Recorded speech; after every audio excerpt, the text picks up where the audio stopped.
ভিডিওটি দেখার আগে চ্যানেলটি সাবস্ক্রাইব করে পাশে থাকা বেল আইকনটি ক্লিক করে নেবেন এবং আপনি যদি ভিডিওটি ফেসবুক থেকে দেখে থাকেন তাহলে অবশ্যই পেজটি ফলো করে দেবেন।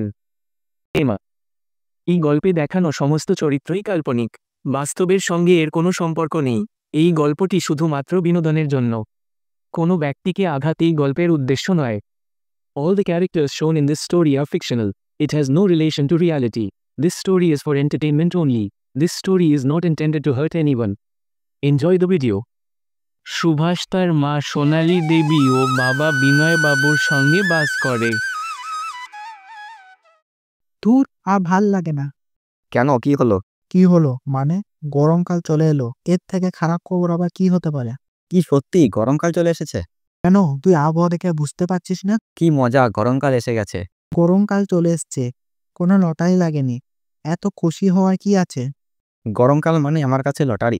আমার মনে হচ্ছে তুই পাগল হয়ে গিয়েছিস, তাই তোর সঙ্গে আমিও কিছুক্ষণ থাকলে আমিও পাগল হয়ে যাব। তাই আমি চললাম এখান থেকে। বাবা, গরমকাল তো চলে এসেছে। হ্যাঁ, গরমকাল চলে এসছে, তাতে কি হয়েছে? তুমি আজকে বাজার গিয়েছিলে, তুমি আজকে আমার জন্য আম কেন নিয়ে আসোনি? এখন তো কেবল গরমকাল পড়লো, বাজারে এখন নতুন নতুন আম উঠেছে, তাই আমের খুব দাম। একটু দামটা কমলেই তোকে আমি আম কিনে দেবো। না, আমার আম চাই। জেদ করিস না সুভাষ, আমি তো বললাম আমের দাম কমলেই নিয়ে আসবো। আমি এতদিন অপেক্ষা করে থাকতে পারবো না বাবা, তোমাকে আম এনে দিতেই হবে, না হলে আমি বাজার থেকে দিয়ে আম নিয়ে আসছি। একদিন গরমে সুভাষ যখন কলেজ থেকে বাড়ি ফেরে,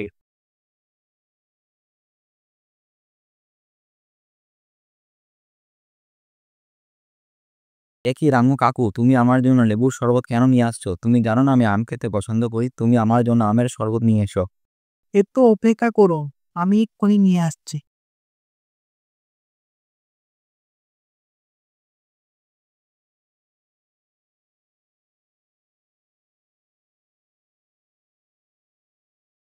কি হলো সুভাষ, তুই এখনো ভাত খাসনি?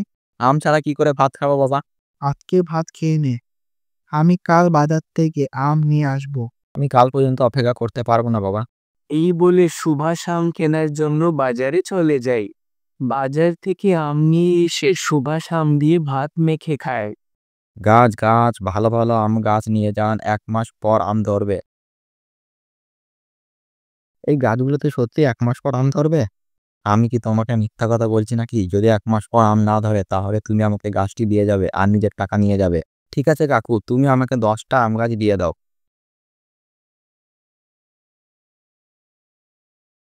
তুই এতগুলো আমের গাছ কোথায় থেকে পেলি?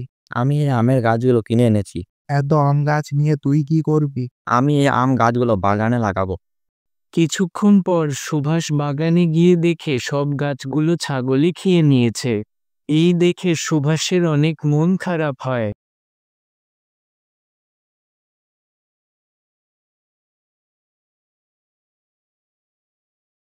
বাহ, এখানে তো ম্যাঙ্গো ফুচকা পাওয়া যায়। কাকু, আমাকে 10 প্লেট ম্যাঙ্গো ফুচকা দাও তো।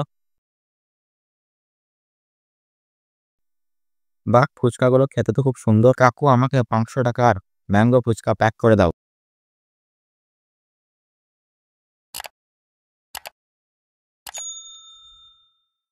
একদিন সুভাষের বন্ধুরা সুভাষের বাড়িতে আসে।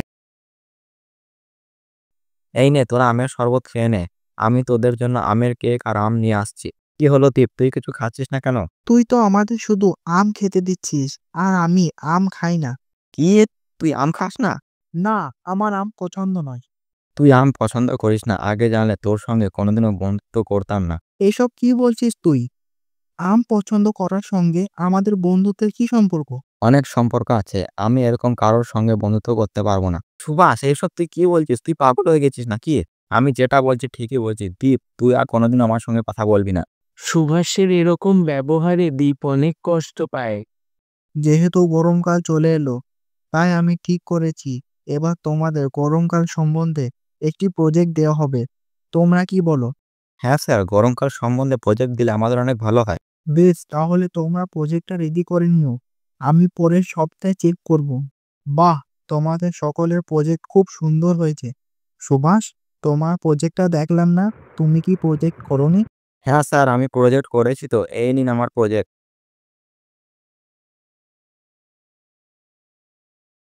এটা কি করেছো তুমি? আমি তোমাকে গরমকাল সম্বন্ধে প্রজেক্ট দিয়েছিলাম, আমের সম্বন্ধে নয়। স্যার, গরমকাল মানেই তো আম, এই জন্য আমি আমের সম্বন্ধে প্রজেক্ট করেছি। সুভাষের কথা শুনে ক্লাসে উপস্থিত সকলে খুব হাসতে থাকে। গরমকাল মানে আম নয়, গরমকাল মানে গরমকাল। তুমি কালকের মধ্যে আমাকে প্রজেক্ট জমা দেবে, না হলে আমি তোমাকে ফেল করে দেবো। গরম করছে, চলো সবাই মিলে আইসক্রিম খেয়ে আসি। হ্যাঁ, খুব ভালো হবে।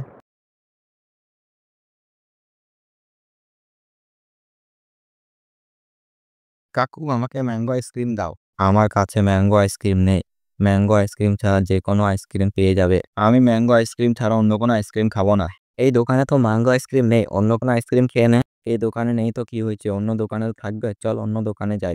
এই বলে সুভাষ তার বন্ধুদের সঙ্গে অন্য দোকানে গিয়ে ম্যাঙ্গো আইসক্রিম কিনে খায়। কাল আমার কলেজ আসা হবে না, তুই একটু কালকের নোটগুলো আমাকে দিস তো। কেন, কাল তুই কোথায় যাবি? কাল আমাকে একবার আমাদের গ্রামের বাড়িতে যেতে হবে। এই গরমে এসি ছাড়া তুই গ্রামে কি করতে যাবি? আমাদের গ্রামে অনেক আমের বাগান আছে, আমি আম আনতে গ্রামে যাব। সত্যি তোদের গ্রামে অনেক আমের বাগান আছে? হ্যাঁ আছে, আমি তোকে মিথ্যা কথা কেন বলতে যাব? আমি তোর সঙ্গে গ্রামে গেলে তুইও আমাকে সস্তায় আম দিবি তো? তুই আমার গ্রামে গেলে আমি তোকে সস্তায় কেন, ফ্রিতে আম দেবো। বেশ, তাহলে আমিও তোর সঙ্গে গ্রামে যাব।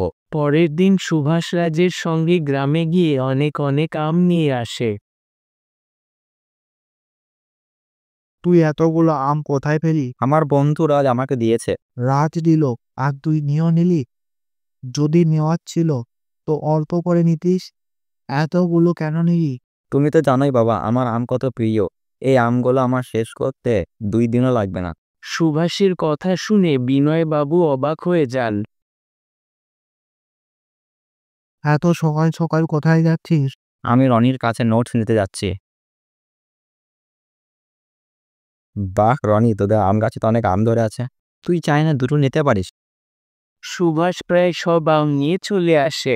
একে আমি দুটো আম নিতে বললাম, এ তো দেখছি সব আম নিয়ে চলে যাচ্ছে। ছোটবেলার বন্ধুদের বেলে কিছু বলতেও পারছি না। তুই যে নোট নিতে গিয়েছিলিস, তা আম নিয়ে ফিরে এলি কেন? বাবা, রনিতের বাড়ির আম গাছে এত আম ধরেছিল, ওই আমগুলো দেখে আমি নিজের লোভ সামলাতে পারিনি। আমি আম আনতে গিয়ে নোটসের কথা ভুলে গিয়েছি। যত দিন যাচ্ছে সুভাষের আম পাড়লামি পাড়তেই থাকছে, আমাকে কিছু একটা করতেই হবে। কি রে রনি, তুই সুভাষকে বাদ দিয়ে আমাদের সকলকে, তোদের বাড়িকে দেখেছিস কেন? ওই আম পাঁপড়টাকে আর আমি কোনোদিন আমাদের বাড়িতে রাখবো না। কেন, কি হয়েছে রে? সুভাষ আগের দিন আমাদের বাড়িতে এসে সব আম নিয়ে চলে গেছে। বাবা, তুমি আম আনতে ভুলে গেছো নাকি? আমি ইচ্ছে করে তোর জন্য আম নিয়ে আসিনি। কেন বাবা? তুই একটা আম পাগল হয়ে গেছিস, আমি কখনো আর তোর জন্য আম নিয়ে আসবো না। বেশ ঠিক আছে, তোমাকে আম আনতে হয় না, আমি আম নিয়ে আসবো। তোর যতদিন না আমের নেশা কাটছে, তুই বাড়ি থেকে বেরোবি না। সুভাষ বাড়ি থেকে বেরোতে না পারায় ছাদে ঘোরাঘুরি করছিল সেই সময়। আমাদের প্রতিবেশীর গাছেতে বেশ আম ধরে আছে, ছাদ থেকে কয়েকটা পেরে নি। এই ভেবে সুভাষ আম পাড়তে গিয়ে ছাদের কিনারায় চলে আসে ও ছাদ থেকে পড়ে যায়। সুভাষের বাবা সুভাষকে হসপিটালে নিয়ে যায়। আপনার ছেলে পা ভেঙে গেছে। আমার আম পাড়লানোর জন্য আজকে আমার এই অবস্থা, আমি আর কোনোদিন আম পাড়লানো করবো না। কিছুদিন পর সুভাষ সুস্থ হয়ে বাড়ি ফিরে আসে। তারপর থেকে গরমকাল এলেও সুভাষ আর আম নিয়ে পাগলামি করে না।